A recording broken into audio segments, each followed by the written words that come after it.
I'm Juliet and I'm back with my second video in this urban studies video essay series. Today I want to talk about dancers in Singapore and where they dance.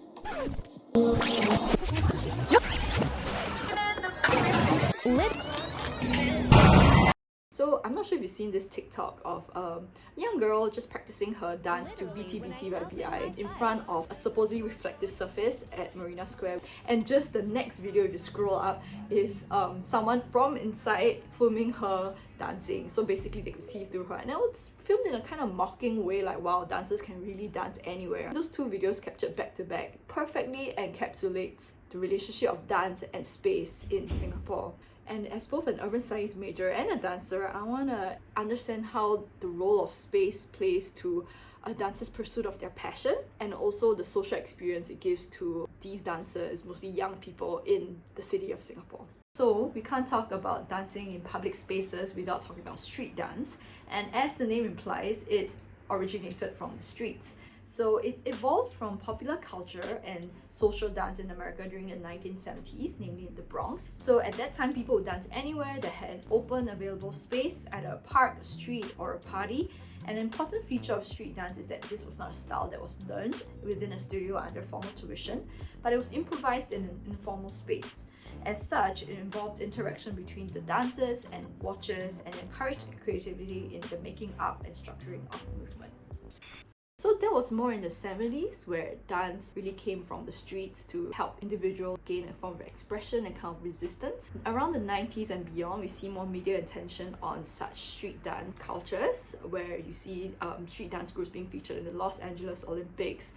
Kids coming in are called poppers in breakdance. The rise of MTV music videos, and of course the pop culture dances. Then we come to today, where dance has permeated many aspects of life. Street dance, namely hip-hop, has grown increasingly more popular amongst young people. So what's a unique dance situation in Singapore particularly? What we really lack is space. So while yes, there are studios in the city that teach open classes, there are schools where you can learn dance as a club activity, there are rehearsal studios.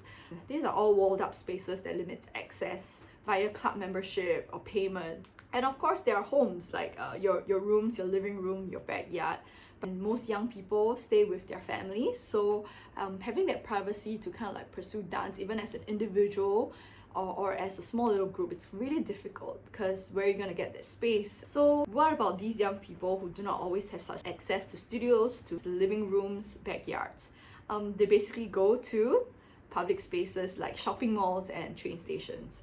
So let me explain more about that. Harmony Band says this in her book Perpetual Motion. It is of distinct importance that shopping centers, train stations, airports, and public squares have proved to be locations of choice for dance in public. It brings up the point about the youth wanting to be seen, to be recognized in public spaces with their dance. But I argue that in Singapore, it's kind of different. Rather than wanting to be seen, these dancers are often facing towards walls or reflections. They're listening to music on their own earphones, and actually all they wish for is a space on their own. And I think that's the difference between what this author Lieberg differentiates between places of retreat versus places of interaction. The busking, more structured, more performative kind of dancing is a kind of place of interaction where young people are on display and out and about to see and be seen by other people. While places of retreat are more backstage places, areas away from the adult or public gaze, where teenagers in this case can pull back and withdraw to be with their own peers, and that's usually in backyards, stairwells, basements, parking lots, and other isolated places. So I think there are four main things that are very important to dancers, and this speaking from personal experience as well. First is accessibility. You want to find an easy space to go to. Being near a train station or a mall is even better. Second is that it has to be semi-private / public, and what I mean by that is because these are people who want to practice on their own. They want a slightly more private space. It could be a corner, it could just be one side, but it also has to be public just because it's we want it to be free and that you can just go at any time that you want. If you were to compare the qualities of such space to public space design trope by Christopher Alexander, it relates to this thing called the activity pocket. People gravitate naturally towards the edge of public spaces. They do not linger out in the open. So a public space should be surrounded by pockets of activity, and it looks like this, where the edge is kind of like scalloped. And I think you see that in the SMU basement, people are usually facing the walls, facing at one side, or even at the basement of Changi Airport Terminal 3 where, yeah, it's really that pockets of space where the middle, we leave it as a walkway, but it's just natural like that. And then the third thing is some kind of reflective surface is always helpful. So like mirrors or glass windows, I think those are often the most common. Of course, places like Scape have a whole mirror for them, so that's even better. Else, you know, we use things like the Marina Square reflective surfaces to dance, but more often than not, you just get stared at from the inside. And the fourth one, which is more a bonus, if there is air conditioning, because Singapore's pretty hot and air conditioning is always appreciated. So let's take a look at one of the most popular dance spaces in Singapore, which is at Singapore Management University, the basement Linkway. The moment you say, let's meet at SMU, we know where to go. Okay, I'm currently at SMU, and let's just take a look at the various.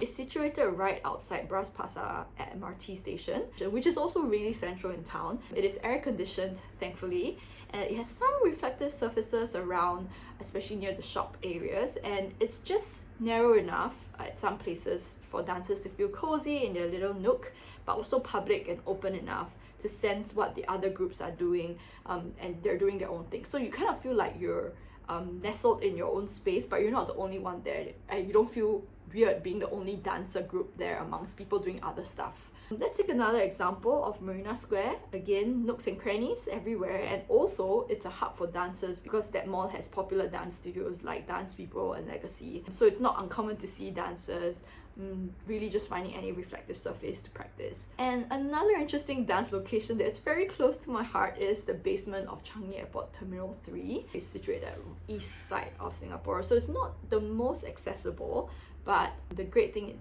it has is space. I have no idea, I have to go search as to why there's just so much space at the basement. So basically it's where the car park leads into the terminal, and that's just empty space. I think nowadays they use it for like carnivals and pop-up store stuff, but yeah, I do know that dancers are not very welcome there according to the duty manager, but there's no rule or law that doesn't allow them to go there. But most of the time, authorities of such spaces don't really like these activities happening. Gonna chased out. When I talk about authorities, I don't mean like the government or like the police, because these places are more often than not privately owned public spaces, or POPs, an official term by our Urban Redevelopment Authority, by the way.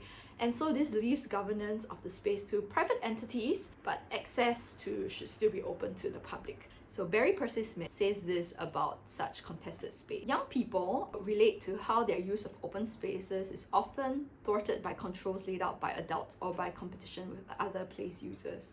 Conflicts appear to arise as a result of the ambiguous status of the neighborhood space and contested assumptions about young people's right to use these spaces.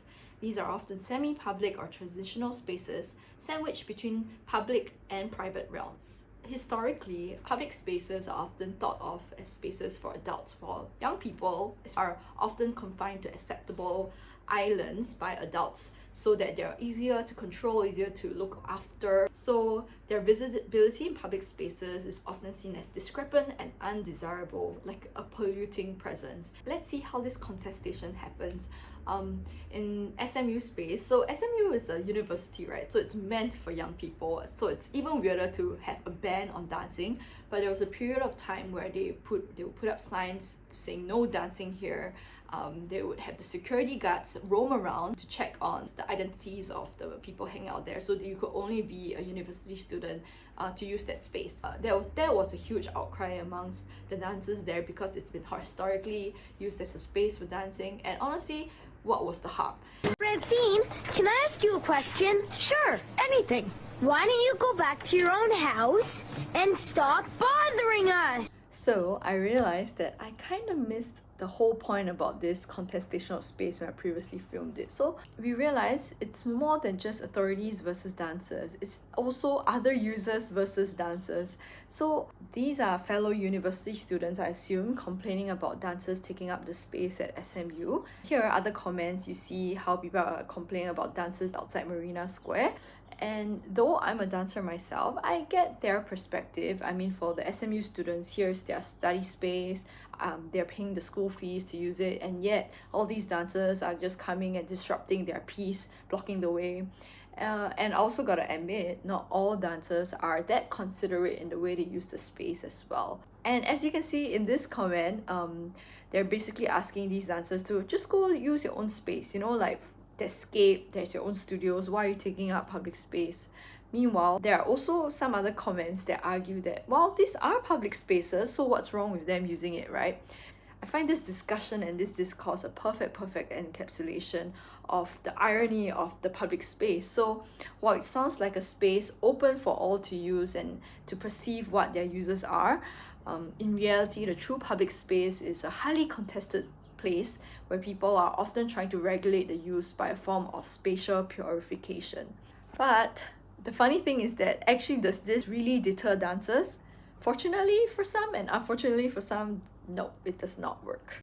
And even during the pandemic, where we weren't allowed to gather in more than groups of a certain number, either 3, 2, or 5, or 10, and you're not allowed to be maskless indoors unless you're doing intense activities, security definitely heightened them, but that never stopped dancers from just going anyways. So they will find ways of justifying that their activities are intense exercise. They will split into smaller groups so that they're not considered illegal gathering. So just a lot of tensions between the authority of the space and dancers. But I think what is so interesting is that usually Singaporeans are seen to be quite scared of authority and security guards, but these young people are not.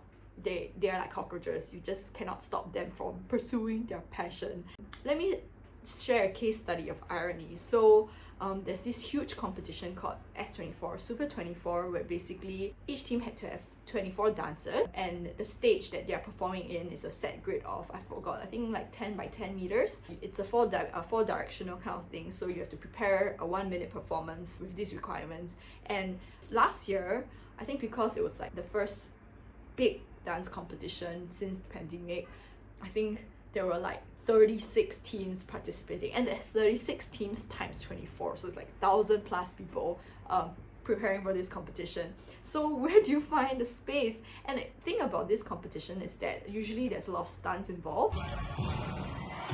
So even practicing within a studio with a bit like a shorter ceiling space is very difficult. So, and I gotta mention that this competition is partially funded by the government themselves. So you have this competition coming up, thousands of dancers in Singapore preparing for it. Where do they dance? Where can they dance?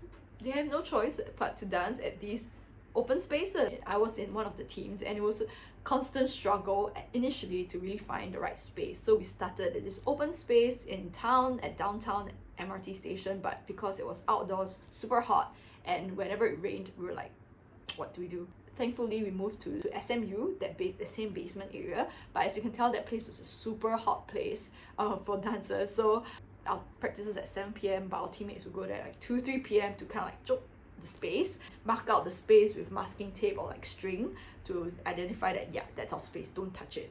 So that whole period of time was just so funny to me, because I'm like, honestly, where do people find the space? But you know, then once again, we see the resilience of Singaporean dancers. We always find a way to make it happen.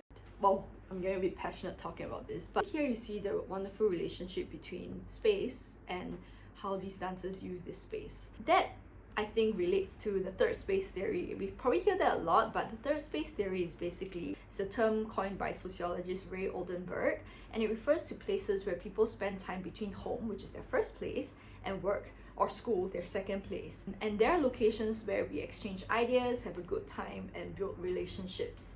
I would argue that to these dancers, these dance spaces are kind of third place for them. Dance also can happen at studios, but more often than not, dancing is fun when you do it with friends and at your own free will and timing. So a few authors suggest that in their study of teenagers in shopping malls, that there are various attempts to assert a right of presence. Through doing that, young people assume the mantle of the hybrid. Here, young people are no longer the child nor quite adult. By locating themselves in settings that transgress and so question the spatial hegemony of adulthood, young people journey into the interstitial territory of third space again.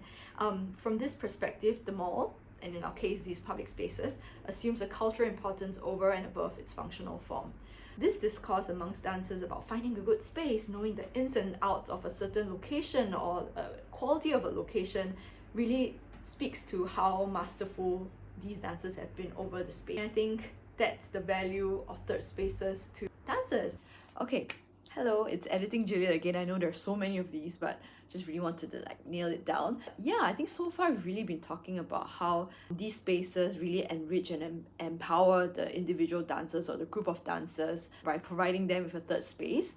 But I want to consider the flip side, especially when reading comments like this, saying how maybe the dancers crowd out the space, but they also provide kind of culture and vibe to the space as well. And studying further, this reminded me of an article I read about China's grooving granny. So it's by Minhui Lin, Zigang Bao, and Wei Dong. In China, there's a thing of public dancing in squares called Guangchang Wu. And the study showed that the rise in Guangchang Wu led to an increase in the sense of community, carnival atmosphere, and acceptance of diverse performers. I think in Singapore, there's not much informality in the use of space compared to many other cities because regulations are pretty strict here. So seeing these spaces used in a way that was not intended to be used for really adds a lot of vibrancy of the space.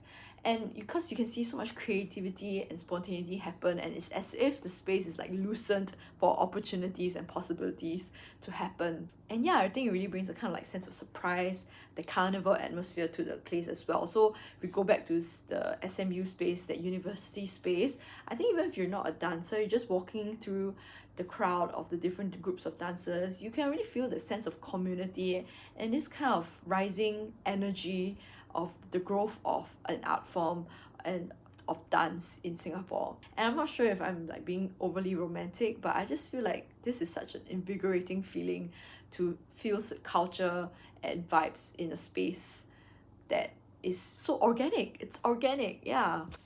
And I also wanted to add that the government really is seeing the need for such spaces and trying to respond to them. So you can see active groove dance zones that have been popping up in swimming complexes, sports halls in Singapore, and they're by Active SG, so it's pretty formal government-ish. And yeah, I mean they have mirrors, there's a nice flooring for the dancers, but I still got to say that I'm not exactly sure if these spaces were done up with consultation of dancers themselves, because for example I've heard feedback that for the Clementi ones or the Pasir Ris ones, because it's right next to the swimming pool, it's not exactly the most conducive place for you to have your own dance practices, and the floor is wet, and yeah, you don't get that kind of privacy that you would actually get in other public spaces, ironically. I think more can be done. I still think that app idea where we basically transform unused rooms at various malls to little dance areas for dancers, I think that would be hella sick. But till then, we shall make do with whatever we have. And then this links me to my last point, which is what is the future of dance in public spaces. Honestly, I came into this video kind of angry because I just felt like there were not enough spaces for dancers in Singapore. But after participating in such in the dance community through such spaces, I've come to learn actually how beautiful these spaces already are in what they do for the dance community, and how important they are as a kind of third space for young people, including myself. And so what do I really ask for? I'm not exactly sure. I think that we should open up more spaces for young people, encourage them instead of mocking them or intimidating them, and to recognize that these spaces are really crucial towards building a community for the young people of Singapore. Finally, I also want to appreciate the resilience of the local dance community in really claiming these spaces as our own, but also being considerate of public usage and really being resilient in pursuing their passion for dancing. Keep going, man. I can't wait to see how this grows further in the future. And as a fellow dancer, catch me at Scape or SMU sometime soon. Bye bye!